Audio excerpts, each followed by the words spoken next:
بسم اللہ الرحمن الرحیم۔ السلام علیکم my dear students, history of Islam. کیسے ہیں آپ اسٹوڈینٹس؟ امید ہے کہ آپ خیریت سے ہوں گے۔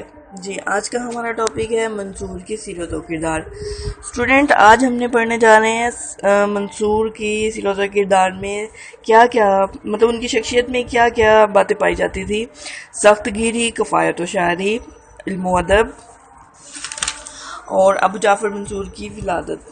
ٹھیک ہے، آج ہم یہ ڈیٹیل سے پڑھیں گے، تو اس کے بارے میں ڈسکس کرتے ہیں۔ سب سے پہلے سخت گیری۔ منصور بہت سخت گیر تھا، مطلب اس کے مزاج میں سختی تھی اور وہ حالات کے تقاضے کے لحاظ سے یہ بالکل ٹھیک تھا۔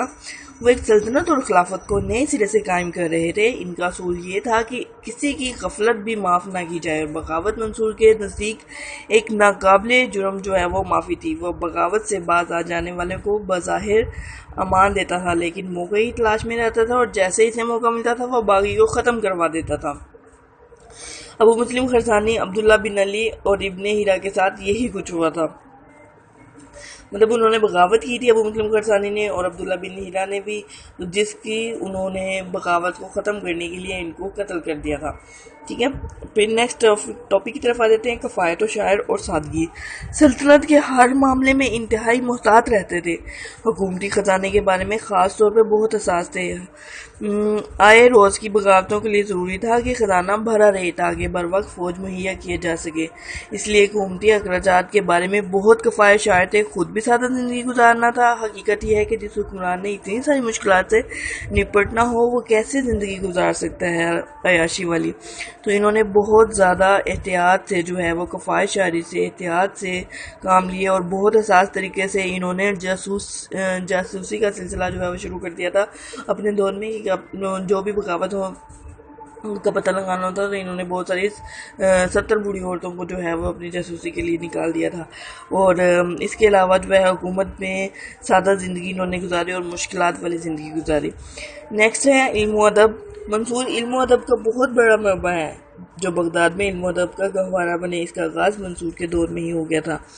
منصور کے دور میں اسلام کے 2 بڑے فقہوں کے امام بغداد میں قیام پذیر تھے۔ ان میں ایک امام ابو حنیفہ اور دوسرے امام جعفر صادق۔ دیگر زبانوں کے علوم کو عربی میں ترجمہ کرانے کا کام بھی منصور کے عہد سے شروع ہو گیا تھا، اور اس کی کتاب کا نام جو ہے وہ جالموت تھا۔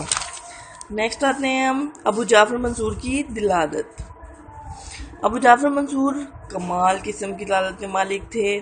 نفس زکیہ کے خط کے جواب میں اس نے اس طرح سے جواب ایک ایک بات کو دلیل سے رد کیا کہ اس کی ذہانت کا پتہ دیتا ہے۔ اس دلالت سے ذہانت کی بدولت اس نے عباسی خلافت کو فکری بنیادوں پر قائم کیا۔ نیکسٹ کچھ دلائل ہیں جو ہیں اس ٹاپک میں، وہ میں آپ کو دیتی ہوں، آپ سٹوری جو ہے وہ سمجھ لیں گے۔ جیسے کہ اما بعد تمہاری گفتگو مجھ تک پہنچی اور تمہاری تحریر پڑھی، تم عوام اور جہلہ کو گمراہ کرنے کے لیے عورتوں کی قرابت سے بڑائی حاصل کرتے ہو، حالانکہ اللہ نے عورتوں کو درجہ چچا اور باپ کے برابر نہیں رکھا۔ اللہ نے چچا کو باپ کا رتبہ اور اپنی کتاب میں بھی ان سے شروع کیا۔ اگر اللہ نے محض قرابت کی وجہ سے عورتوں کو کوئی رتبہ دیا ہوتا تو اس رتبے کی سب سے زیادہ مستحق رسول صلی اللہ علیہ وسلم کی ماں آمنہ رضی اللہ تعالیٰ عنہا ہوتی، اور جہاں تک تعلق ہے ابو طالب کی ماں فاطمہ بنت عمر اور ان کی اولاد کے ذکر کا، تو اللہ نے اس کی اولاد سے کسی کے حصے میں اسلام کی توفیق نہیں رکھی، نہ بیٹی کے نہ بیٹے کے۔ جس وقت رسول صلی اللہ علیہ وسلم مابعوث ہوئے اس وقت ان کے 4 چچا زندہ تھے۔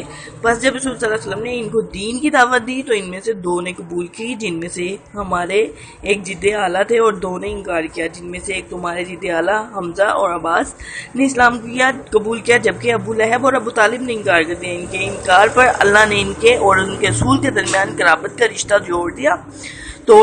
تمہیں اس پر فخر ہے کہ تم دوزخ میں سب سے کم عذاب پانے والے کی اولاد ہو۔ تمہیں معلوم ہونا چاہیے کفر میں چھوٹے کفر، عذاب میں بیکاری، یہ ہلکے عذاب میں شریروں میں کم شریر کا کوئی سوال نہیں ہے۔ مومن کو یہ روا نہیں ہے کہ اللہ پہ ایمان رکھتے ہوئے عذاب پر فخر کرے۔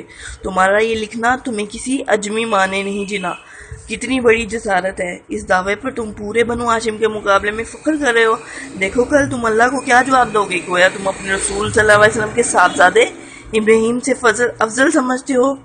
شاہ ماریہ قطبیہ کی طرف سے جو عزیز مصر شاہ مقوس کی طرف سے رسول صلی اللہ علیہ وسلم کی خدمت میں بھیجی گئی، اس حوالے سے ابراہیم لونڈی زادے ہوئے۔ اس زمن میں وہ واقعہ زیادہ قابل ذکر ہے جب زید بن علی کو ہشام بن عبد الملک نے کہا تھا کہ تم لونڈی زادہ ہو کر خلافت کی آرزو رکھتے ہو۔ انہوں نے جواب حضرت اسماعیل علیہ السلام کا حوالہ دیا کہ وہ لونڈی زادہ ذات تھے۔ جہاں تک کہ تعلق تمہارے اس دعوے کا ہے کہ تم صلی اللہ علیہ وسلم کے لڑکے ہوتے تو اس بارے میں اللہ تعالیٰ فرماتا ہے ما کان محمد ابا احد من رجالکم، اور اس کا ترجمہ جو ہے ہاں تم آپ صلی اللہ علیہ وسلم کی لڑکی کی اولاد البتہ ہو اور بڑی قرابت والی بات ہے، لیکن اس کے لیے میراث جائز ہی نہیں، نہ لڑکی کو ولادت کا حق ہوتا ہے نہ اس کے لیے امامت جائز ہے۔ پھر تم کیوں اس ولادت اور امامت کے وارث ہو گئے ہو؟ پھر تم لوگ اپنی بنو امیہ کے مقابلے میں اٹھے، انہوں نے تمہیں قتل کیا، تمہیں سولیوں پہ لٹکایا، آگ میں جلایا، جلا وطن کیا، حتیٰ کہ یحییٰ بن زید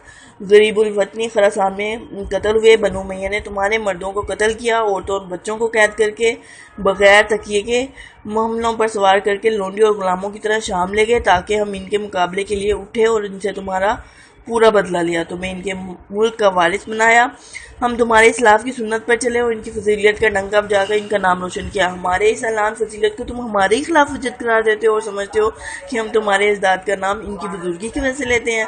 وہ حضرت حمزہ اور جعفر منصور افضل تھے۔ اگر تمہارے خیال ہے کہ سراسر غلط ہے دنیا میں ایسی حالت میں صاف اور دامن بچائے ہوئے تو لوگ اس کے فضائل کو مسلمہ طور پر جانتے تھے۔ اس کے برعکس تمہارے باپ علی کو جنگ اور خون ریزی کی آزمائشوں میں مبتلا ہونا پڑا۔ بنو امیہ اس پر لعنت بھیجتے رہے جس طرح تم نے نماز کفارہ میں پڑھی تھی، اور ایسے وقت میں ہم نے اس کے خلاف احتجاج کر کے ان کے فضائل کا اشتہار دیا اور نہایت سختی اور جبر کے ساتھ ان کو روکا۔ تم کو زمانہ جاہلیت میں ہمارے حجاج اور ولایت زمزم کے شرف کا علم بھی ہے۔ یہ شرف سب بھائیوں میں ہمارے ہی باپ عباس کے حصے میں آیا۔ اسلام کے زمانے میں تمہارے باپ نے اس کے لیے جھگڑا کرنا چاہا، لیکن عمر نے ہمارے موافق فیصلہ کیا۔ اس کا ذکر طبقات اور تاریخ کی مختلف کتابوں میں پایا جاتا ہے۔ ظاہری سے روایت ہے، وہ ابھی تفیل کے حوالے سے بیان کرتے ہیں کہ علی نے سقائیت کے معاملے میں عباس سے جھگڑا کیا، تو طلحہ، عامر بن مخرمہ اور عزر بن عبد العوف نے اس بات کی گواہی دی کہ رسول صلی اللہ علیہ وسلم نے فتح مکہ کے دن اسے سقائیت عباس کو نکوش کیا۔ دیکھیے ابن حجر اسقلانی رسابہ فی المعرفات الرسابہ۔ اس لیے ہم کو جاہلیت اور اسلام دونوں میں سقائیہ حجاج کا شرف حاصل ہوا۔ جب مدینہ میں قحط پڑا اور اہل عرب پانی کی ایک بوند کے لیے تڑپتے تھے، اس وقت تمہارے باپ بھی موجود تھے، لیکن عمر نے ہمارے باپ کو وسیلہ بنا کر اللہ سے دعا کی اور اللہ نے ان کے طفیل باران رحمت سے سراب کیا۔ صحیح بخاری میں ان سے روایت ہے کہ عمر کے زمانے میں جب قحط پڑا تو عباس کے وسیلے سے دعا کرتے تھے اور کہتے تھے یا اللہ، ہم پہلے تیرے پاس اپنے پیغمبر کا وسیلہ لایا کرتے تھے تو پانی برساتا تھا، اب اپنے چچا کے وسیلہ لاتے ہیں ہم پر پانی برسا۔ راوی نے کہا پھر پانی برساتا۔ تم کو یہ بھی معلوم ہے رسول صلی اللہ علیہ وسلم کی وفات کے بعد عبد المطلب کی اولاد میں عباس کے سوا کوئی باقی نہ تھا اور وہ چچا کی حیثیت سے ان کے وارث تھے۔ پھر بنی ہاشم کے ایک سے زیادہ آدمیوں نے اس کو مانگا، لیکن عباس کی اولاد کے علاوہ کسی کو منصب نہ ملا۔ اس طرح سقائیت کے حقدار بھی عباس تھے اور میراث نبی صلی اللہ علیہ وسلم کے وارث بھی وہی تھے، اور عرب خلافت کے حقدار ان کی اولاد ہے۔ پس جاہلیت اور اسلام، دنیا اور آخرت کا کوئی ایسا شرف باقی نہیں رہا جس کی حامل وارث عباس کی ذات نہ رہی ہو۔ ٹھیک ہے، آج کا ٹاپک جو ہے یہاں پہ کمپلیٹ ہوتا ہے۔ یہ ہم نے ٹوٹل ڈسکس کر لیا ہے۔ نیکسٹ ٹاپک انشاءاللہ کل پڑھیں گے۔ اللہ حافظ۔